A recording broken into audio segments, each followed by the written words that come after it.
So wanted to just start off with why was this an important initiative for you to join us in?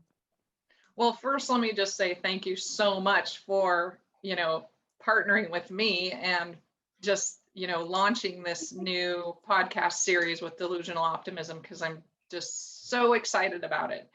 Why is it important to me? Well, this is really my passion in life's work. So understanding trauma and really resiliency and how we can build resiliency into our communities, our families, and ourselves is really at the heart of most of the work that I've done in my career.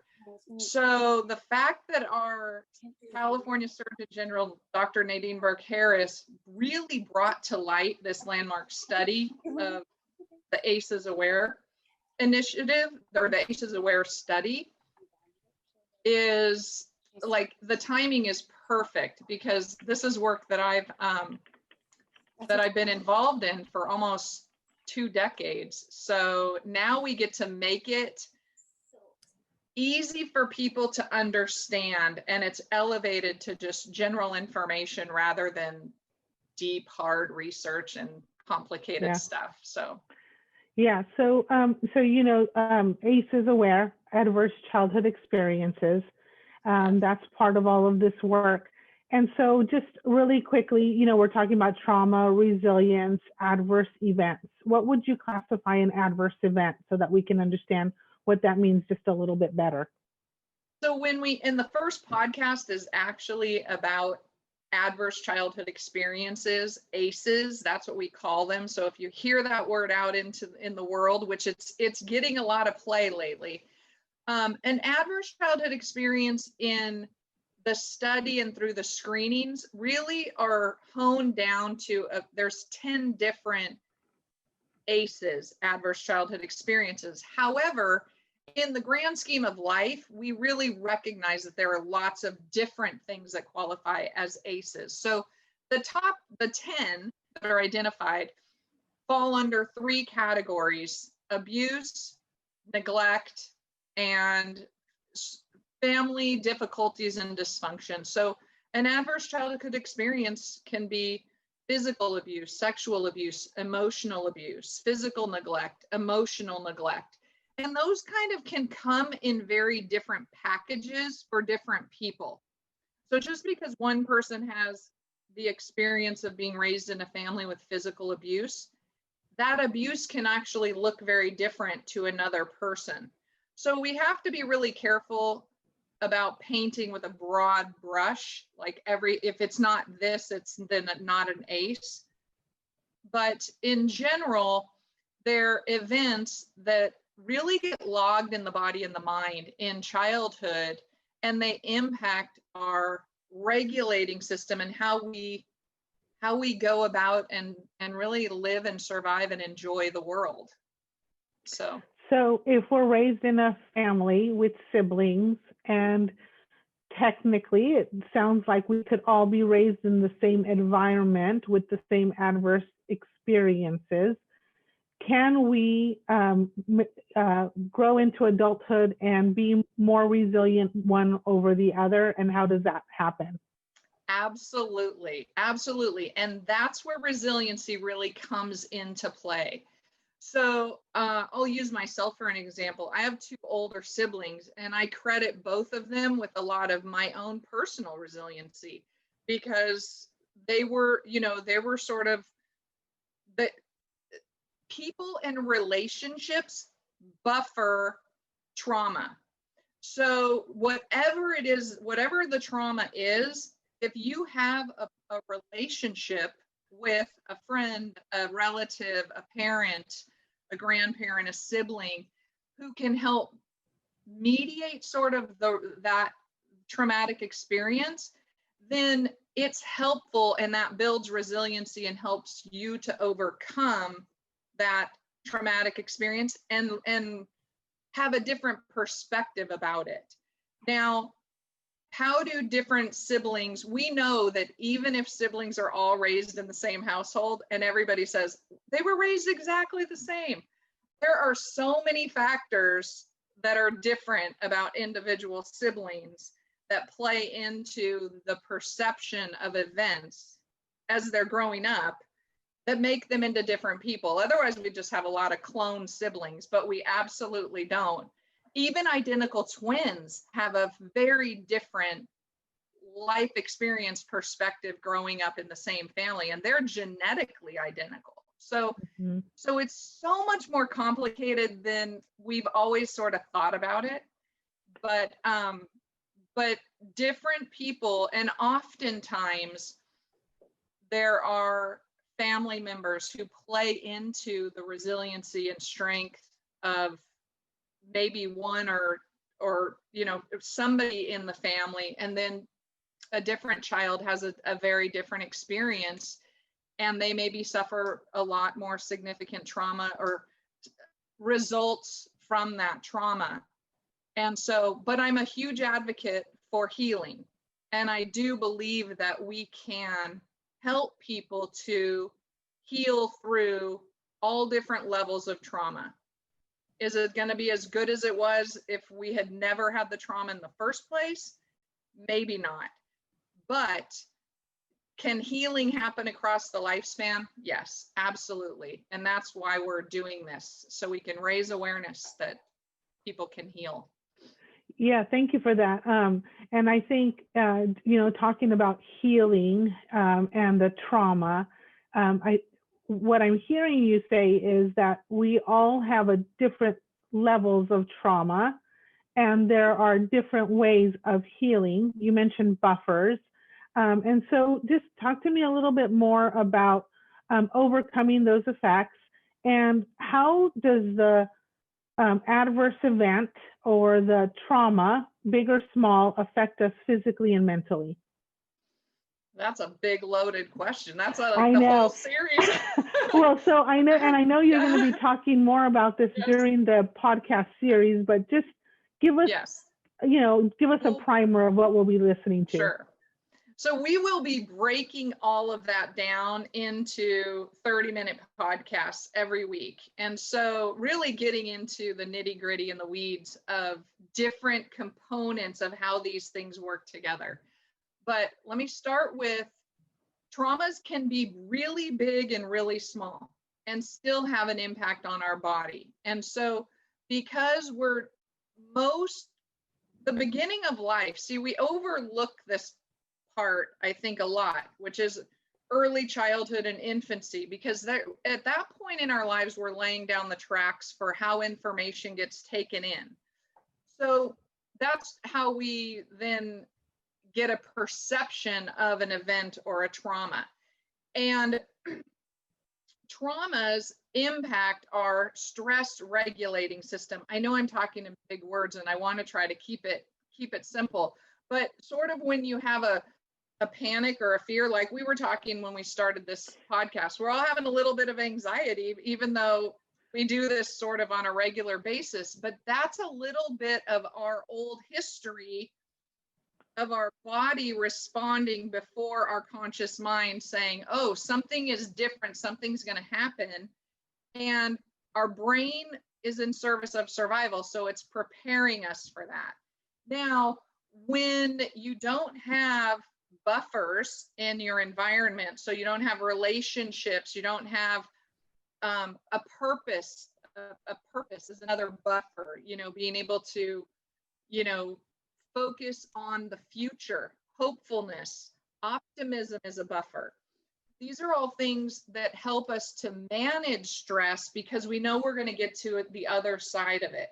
When we don't get to the other side of it, it impacts the way our body handles all the neurochemicals and hormonal chemicals in our body, and that affect our physical health. And what we've learned is that adverse childhood experiences actually contribute to our physical health much more significantly than we ever believed before. We thought emotional health and physical health were separate. Now we know they're best friends, and we need to address the emotional side of our well-being in order to also increase our physical health and well-being and extend our lifespan. And we can see this if you look about the globe, places where life is much more stressful in developing countries and in extreme poverty, that the life expectancy is very much lower than it is, say, here in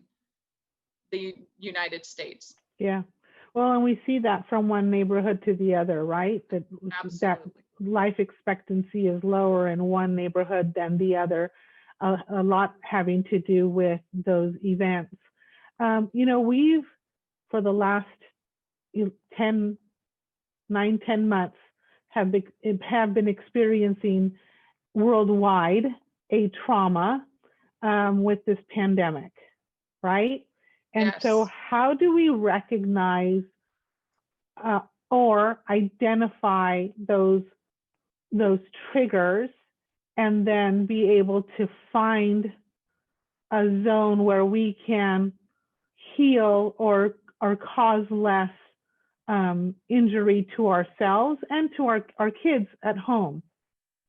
Yes, such a great question. And I wish I had the super easy Yes, answer. not an easy answer. Not an easy answer. However, I think first, when we talk about how do we really just have to be kinder to ourselves. We are living in unprecedented times for all of us. So we have to look at our work and our families and everything that we do differently through a lens that's much kinder and more caregiving to ourselves and our children in this situation. We are exceptionally skilled as human beings to overcome adversity, and this is an adversity. So we're going to get through this. We are going to get through this pandemic. It's traumatic, but we are going to get to the other side of it, and there will be innumerable innovations that come out of this experience that are positive. And so there's the delusional optimism in me but we're not going to get out without trauma as well. And we definitely have to shine a light and bring resources to those neighborhoods and communities that are marginalized, that suffer from disparity, from food insecurities, from poverty, and that are systemically suffer from trauma, not because of their family. This isn't about them as individuals or family. This is about our own systemic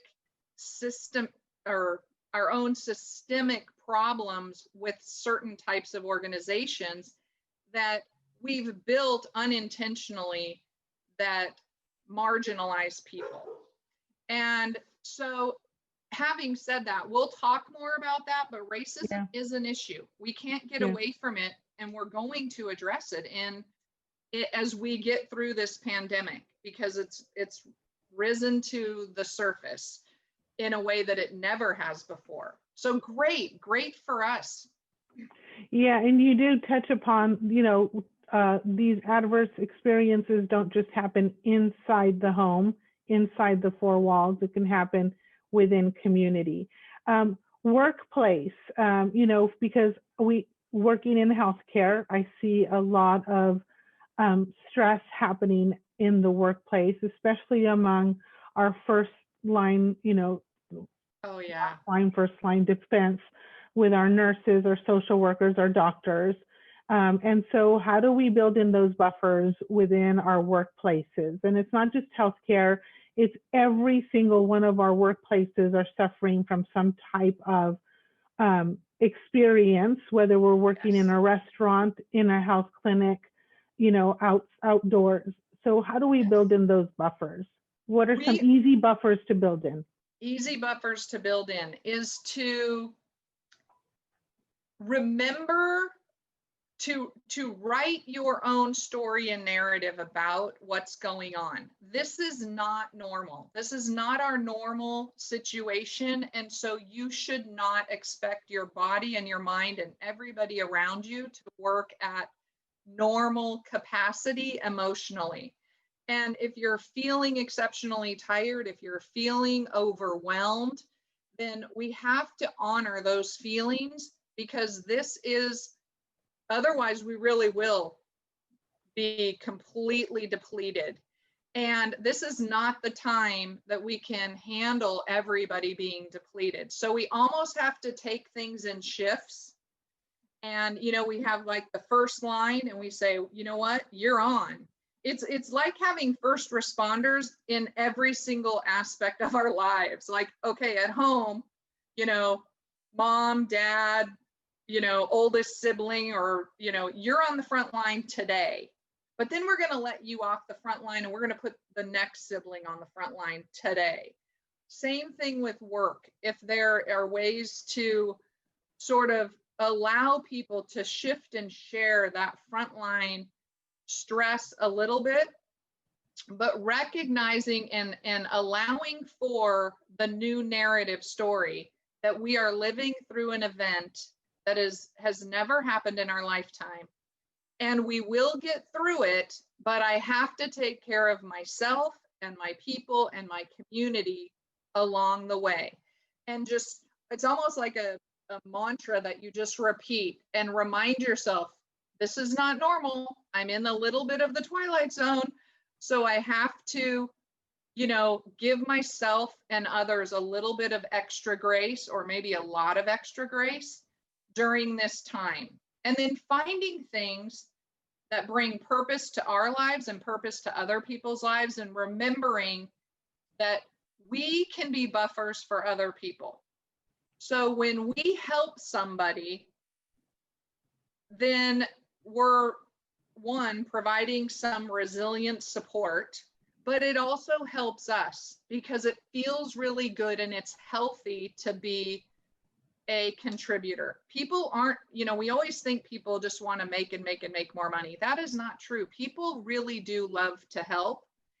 And it's when I think of our medical community as the front line, they're so overwhelmed because this is an overwhelming event that they're not getting time to replenish themselves. And I'm not sure that we have an answer to that other than continuing to just innovate as we go. We literally are building the plane while it's in the air on this one. And I hope we're getting closer with vaccines and therapeutics, but, you know, the plane is in the air and we've done a pretty good job. Yeah. So, I mean, relatively speaking. So we have a few more minutes left. I wanted to talk about the special series. Okay. Talk to us about what we can expect. The series launches on Monday. Yes. And so I just want you to kind of give us a precursor, a preview of what we can expect to hear in the podcast series.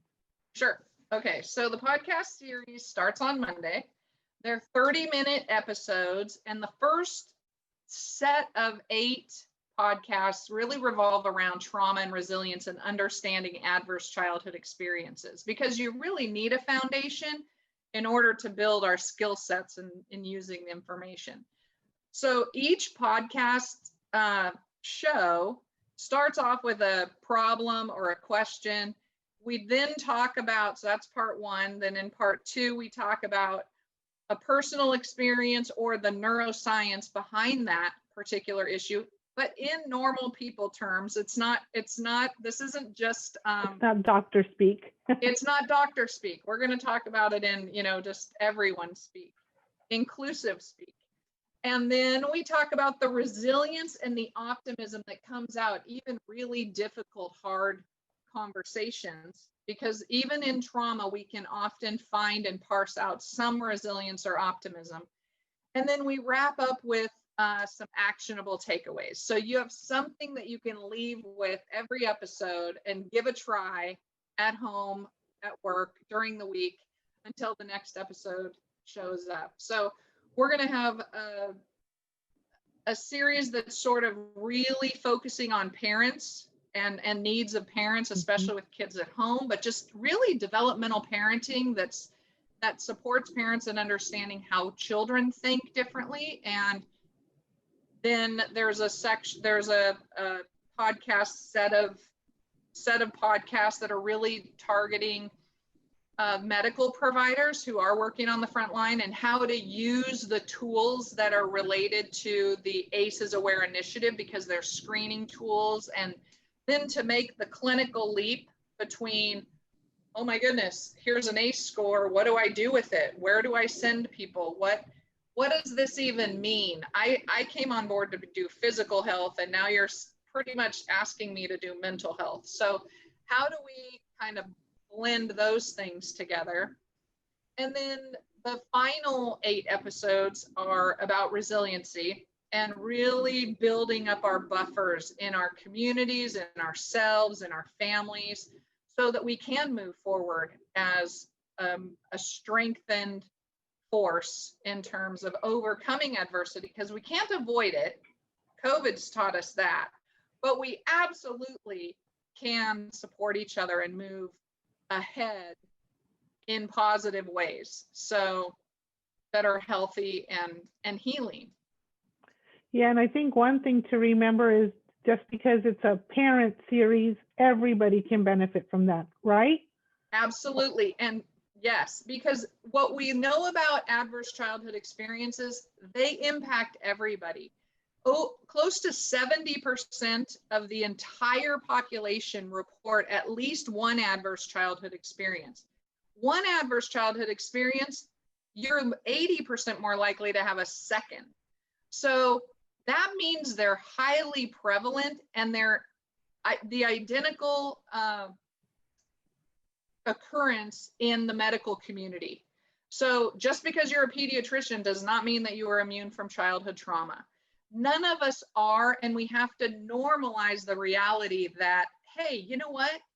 It's okay. We're okay. We are resilient people, and we can come through this, but we need to have ways of talking about bad things that happened, and we can still be great, awesome people. Also, Dr. B, I think the other thing is recognizing when those buffers exist, because some of us may be thinking, well, I had trauma, I turned out just fine, and so, you know, what's the big deal? Well, what we don't recognize are we had those buffers along the way. And so, you know, true or not true. Absolutely. And you know why people think that they're fine and they didn't have, then everything turned out okay, is because they don't really remember the buffers, because generally a lot of times those buffers happened in infancy or early childhood. That's when the wiring happened to protect them from trauma later in their lives, or that happened early in their lives. So that's one of the things we're really going to piece apart, is how much information is really wired into your brain at the beginning of life. And then we forget or don't recognize that we have an unconscious memory of people and things that created the buffering that led to our resilience. Nobody comes into the world vulnerable and then leaves the world invincible without a whole lot of loving in between from buffers. And that's Emmy Warner. She's the mama of resilience. So we all come in vulnerable. Other people give us our invincibility and resiliency. And that invincibility, is there ever a time when it's too late to introduce something that can make us a little bit more invincible? I say no. I mean, there is trauma that is, you know, just overwhelming. We know this. But for the most part, as long as people are willing to come to the table, then I say we are willing to rewrite the story. Everybody can rewrite their own story and history and move forward, and that will take them where it takes them. So I don't ever think that it's too late. Yeah, well, that's good. Okay, just wondering if anybody on the Facebook Live has any questions that you would like to ask. Maybe we haven't answered them or haven't asked them. One of the things to remind you is that on Monday, December 7th, the podcast will launch. If you connect with us, follow us on social media, St. Agnes Medical Center. Follow us on social media, either Facebook or Instagram. And Dr. B, you have your Facebook Yes. and Instagram as well. That way you could stay connected to us, learn what else we're doing around the ACEs Aware initiative. And then you can also connect to us on our website, samc.com. If you go to health and wellness, you will find in the menu section, Delusional Optimism, so that you can listen to Dr. B and learn some tips on how to build resiliency in your own life. Anything else that you want to add, Dr. B? Yeah, just join us for the podcast. And if you have questions, then post them on social media. We will have people tracking down some of those questions, but engage with us. We would love that, because this isn't easy stuff. And so, but it really makes a huge difference when we all start learning it together. So I'm excited to meet all of you, and yeah, let's get started. Yeah, Thank you so much. One of the questions that did come through is there a cost? Nope, this is a free broadcast of these podcasts. It's a special series. We're very excited to partner with you, Dr. B, and really just build awareness in our community. And yes. Thank you so much, Yvonne, and thank you, Dr. B, for being with us today. And special thanks to St. Agnes Medical Center, Every Neighborhood Partnership, and ACEs Aware for their support of this very important initiative to raise awareness about the effects of early trauma on our long-term physical and mental health. Thank you so much. Thank you so much. Thanks.